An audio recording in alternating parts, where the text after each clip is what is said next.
So I decided to make this video about exploring one way to organize the learning of a piece. It is for this purpose that I propose using the Don't Opus 37 number 9 etude as a way to explore this. By the way, I use this etude with my students when exploring organization. So let's start. Here is what I would do first. The first thing I would do is have the student be sure that the measures are numbered. I do this by numbering the beginning of each line, like this. While we're at it, please notice that the etude is divided into 3 parts. Measures 1 through 16, or up to the double bar, then through measure 32, and the third part starting at the end tempo, or measure 33.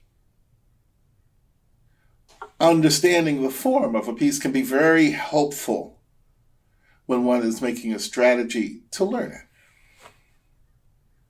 So with this we can begin. First of all, let's look at measure 1. Here, let me play it for you.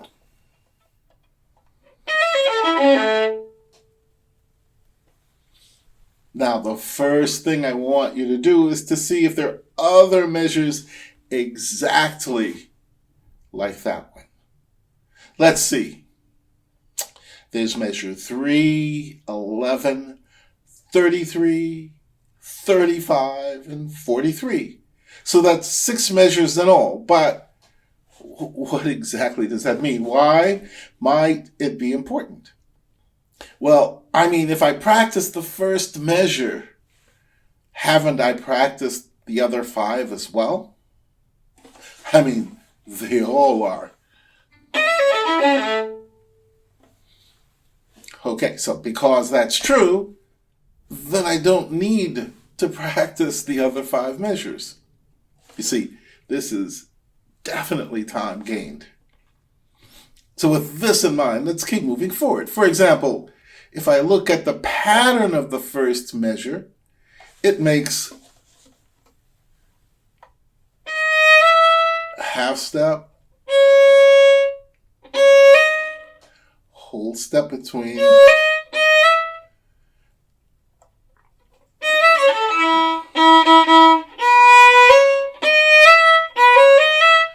the pattern is then whole step, half step. Okay. So why don't we look and see if that pattern exists on other strings? Why don't we see if that pattern exists in another way? What about measure 5? Isn't that the same as measure 1? Let's see.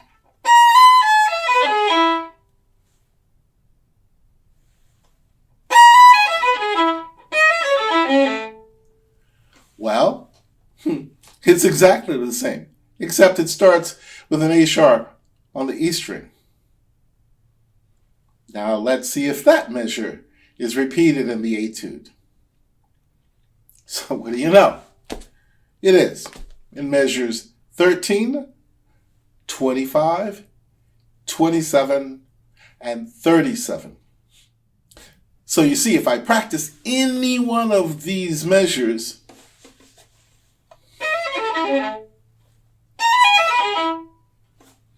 then I have practiced all of them. I have practiced 11 measures. For the record, that's 11 out of 48. Really, truly saves a lot of time. All right, let's keep looking for these kinds of occurrences. I see measures 21 and 22 containing the same configuration, the same pattern as measure 1. Remember? Or.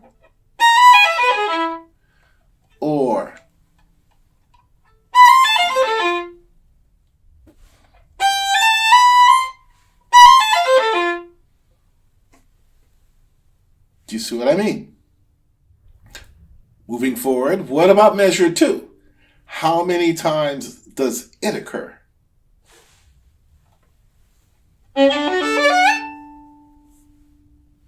Only 2. And it's measure 2 and then measure 34. There's also measures 4, 12, and 36.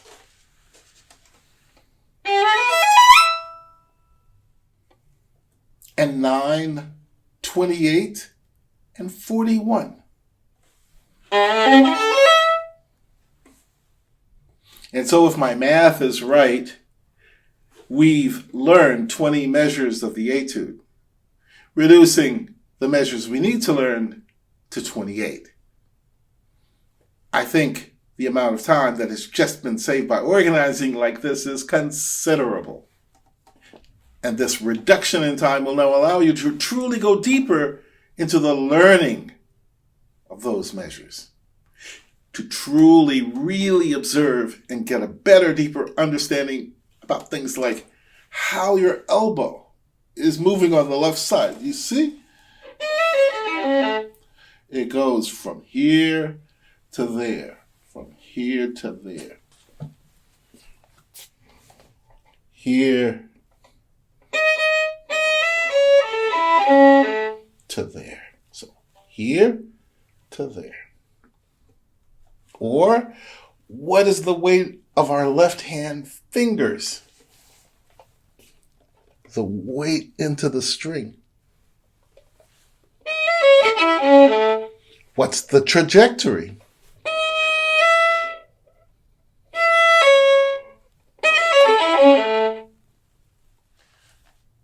How the elbow, wrist, and hand are moving on the right side. Here, look. Going this way.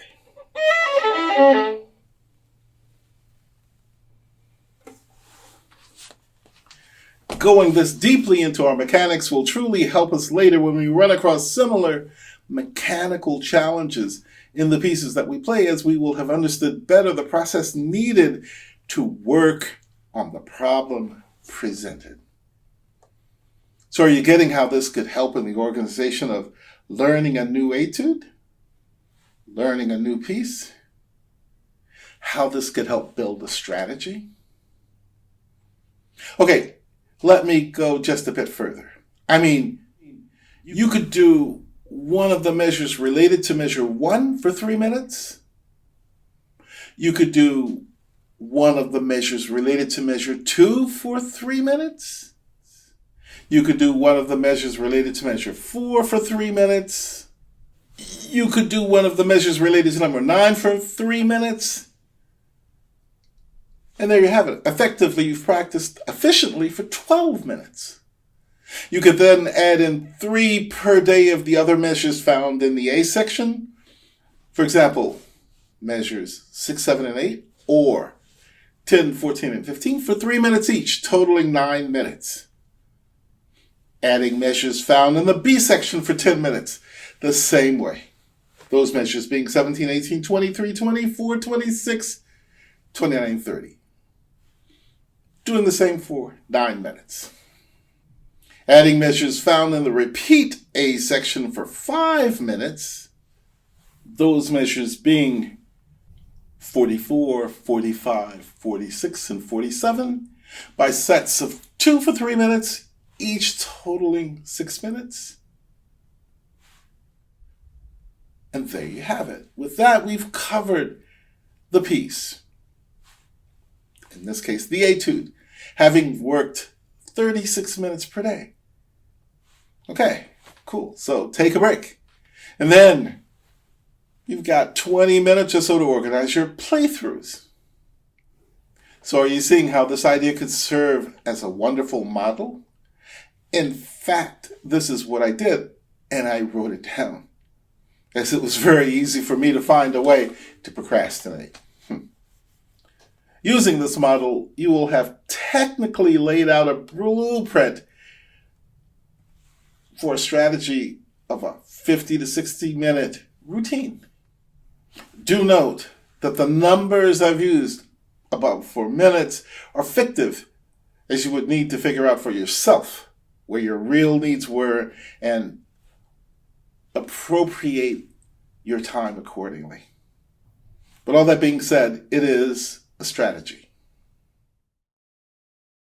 Oh yes, on a side note, learning this way also provides a great start in the memory process.